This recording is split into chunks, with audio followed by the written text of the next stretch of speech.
Este podcast se presenta por cortesía de Movistar Empresas, el aliado que está transformando y potenciando negocios en toda Hispanoamérica con soluciones digitales en cloud, IoT, seguridad, conectividad, Big Data y advertising. Movistar Empresas, siempre el camino seguro.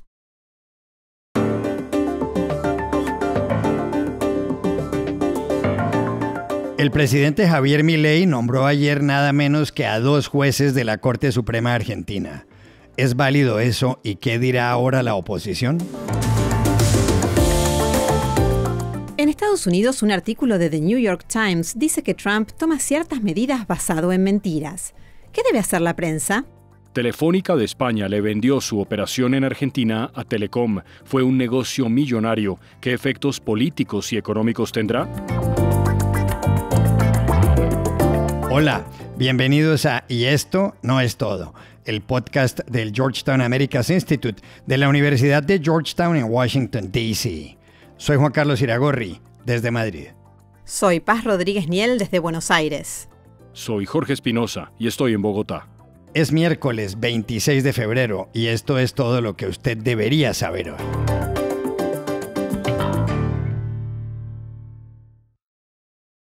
El presidente de Argentina, Javier Milei, tomó ayer una decisión que tendrá consecuencias inmediatas.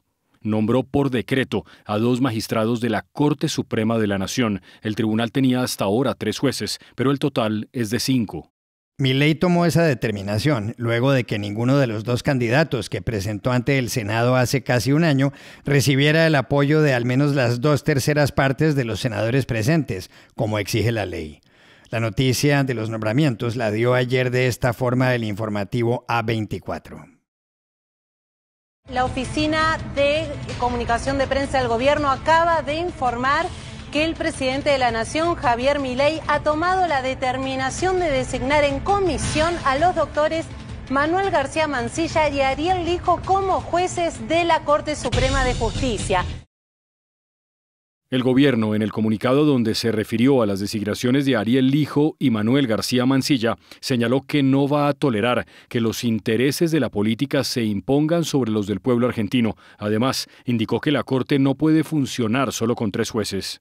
Esos 3 jueces son Horacio Rosati, el presidente, Carlos Rosenkrantz y Ricardo Lorenzetti.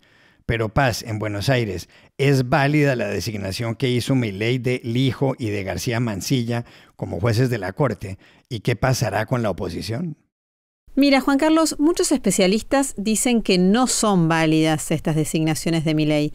Todo indica que se viene un fuerte conflicto de poderes. La regla es que los jueces de la Corte no se nombran así, sino que requieren el acuerdo del Senado.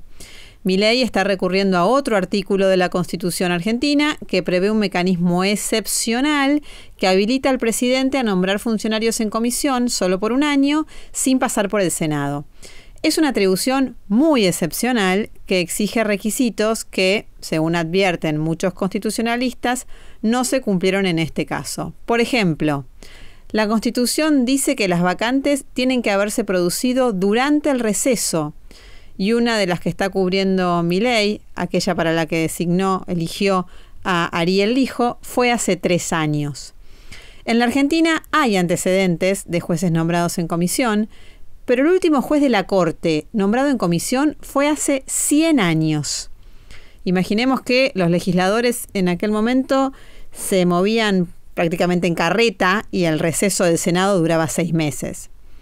Es cierto que Mauricio Macri intentó nombrar cuando era presidente a 2 jueces de esta manera en comisión, pero finalmente abortó esa idea porque fue muy rechazada. Los terminó nombrando por el mecanismo tradicional.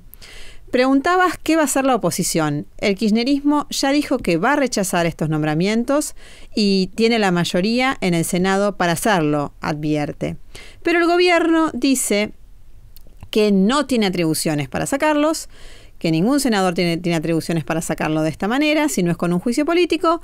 Todo indica entonces que se va a generar un conflicto entre poderes del Estado, que se va a judicializar y que al final del camino esta pelea tendrá que ser resuelta paradójicamente con un fallo de la Corte Suprema.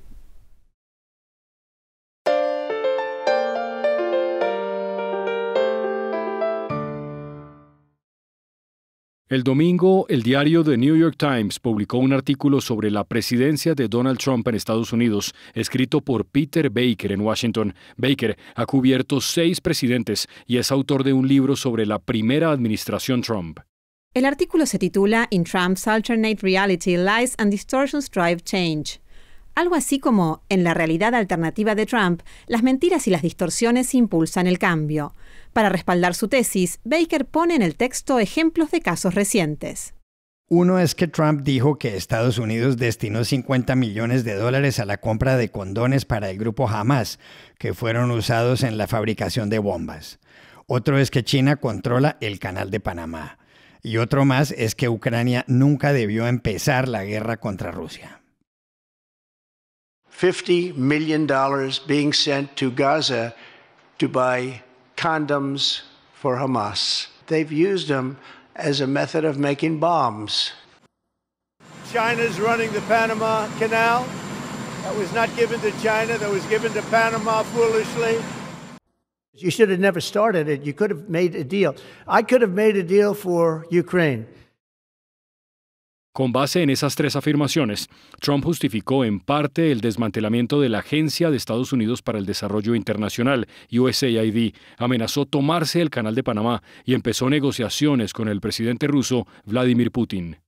El problema es que ninguna de las 3 afirmaciones de Trump es cierta.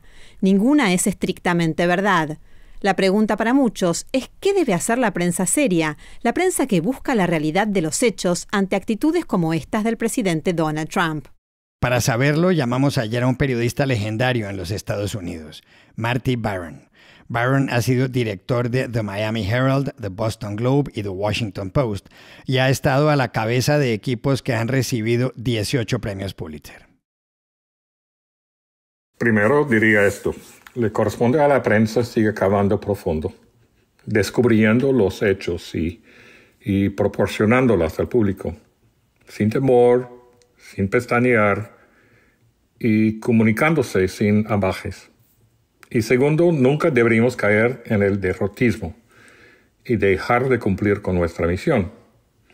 Sin embargo, como hemos descubierto durante los años recientes, los hechos no son suficientes durante una época de medios fragmentados y la difusión intencionada de información falsa.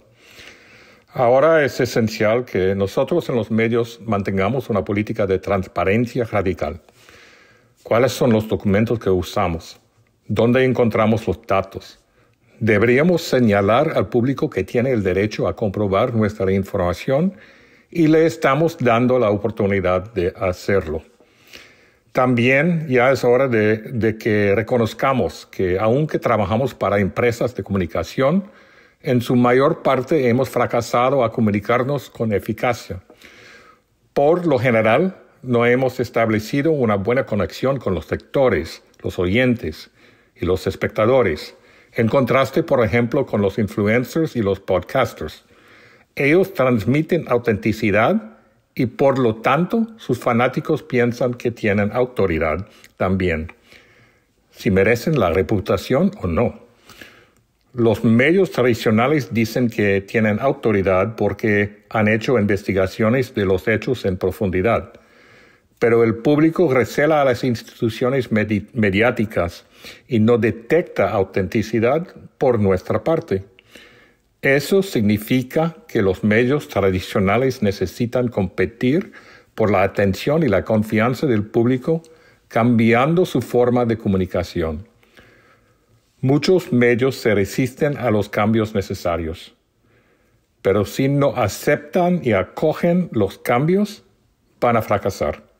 Las mentiras y los mentirosos triunfarán.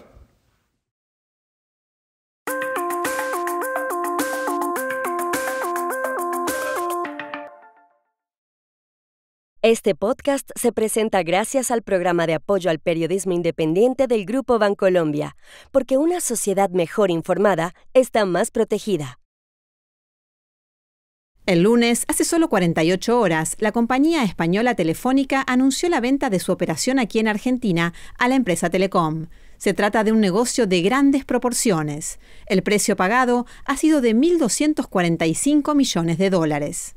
Para ello, los compradores pidieron préstamos por 1.170 millones al Deutsche Bank, al BBVA, al Banco Santander y al Industrial and Commercial Bank of China. Un 40% de Telecom Argentina pertenece al grupo de comunicaciones Clarín, otro 40% al grupo mexicano Fintech. Fintech está encabezado por el empresario David Martínez.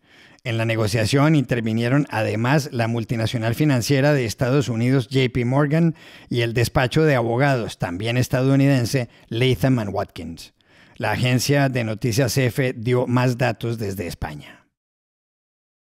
Esta es la primera gran operación del nuevo presidente de Telefónica, Marc Murtra, que el pasado enero sustituyó en ese cargo a José María Álvarez Payete.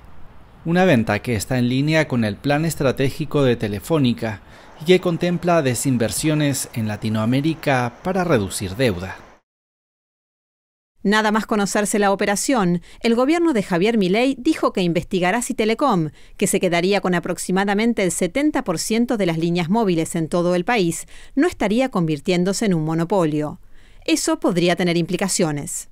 Como en octubre hay comicios legislativos y en diciembre Milei cumple 2 años en el poder, ¿qué efectos políticos y económicos tendrá la negociación? Llamamos ayer a Buenos Aires a Francisco Jueguen, subeditor económico del diario La Nación.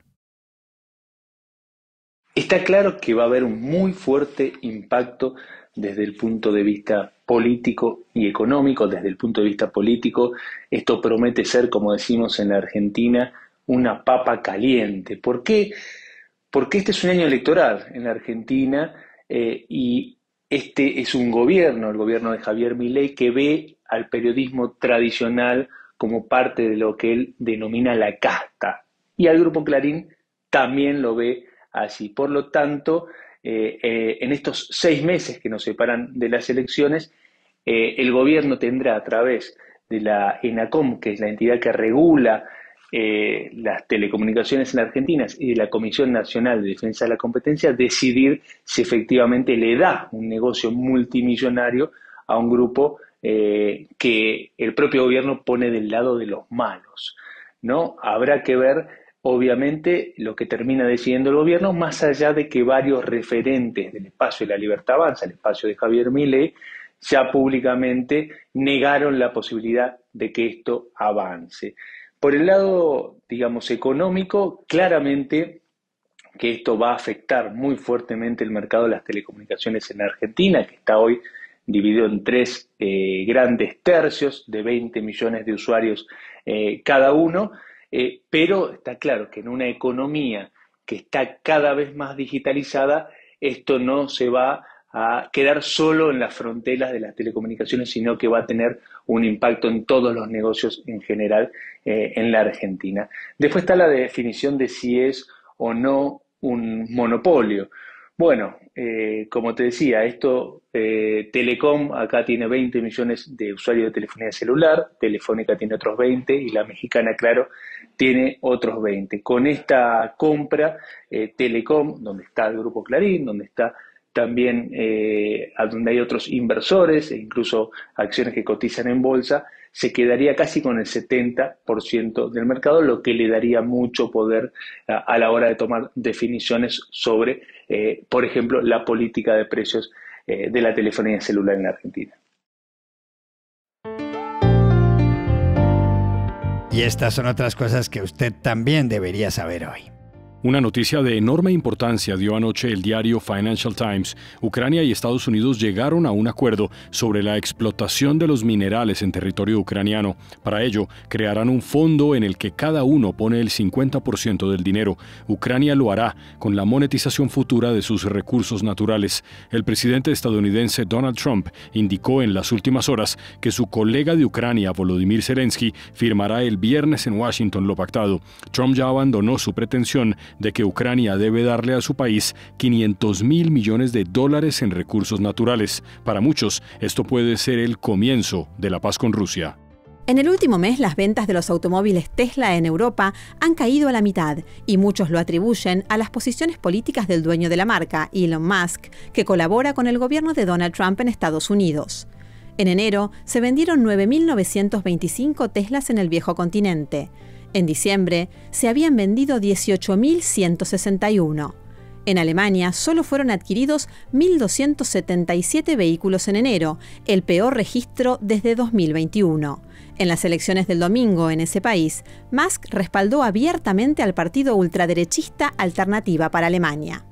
El gobierno de Gabriel Boric en Chile decretó ayer el estado de excepción y el toque de queda a partir de las 10 de la noche en todo el país a causa de un apagón casi generalizado. El servicio eléctrico se fue pasadas las 3 de la tarde y afectó desde la región de Arica y Parinacota en el norte hasta la región de Los Lagos en el sur. Al momento de grabar este podcast había problemas de tráfico y el metro en Santiago, la capital, no funcionaba. Además, las autoridades investigaban qué pudo haber ocasionado el problema. Y aquí termina Y esto no es todo, donde siempre habrá más. En la producción estuvo John F. Burnett. Pueden suscribirse a este podcast en nuestro sitio web y esto no es todo.georgetown.edu, seguirnos en nuestras cuentas de X y de Instagram, @y esto no es todo, y buscarnos en nuestro canal de YouTube. Gracias por oírnos. Chao. Hasta la próxima.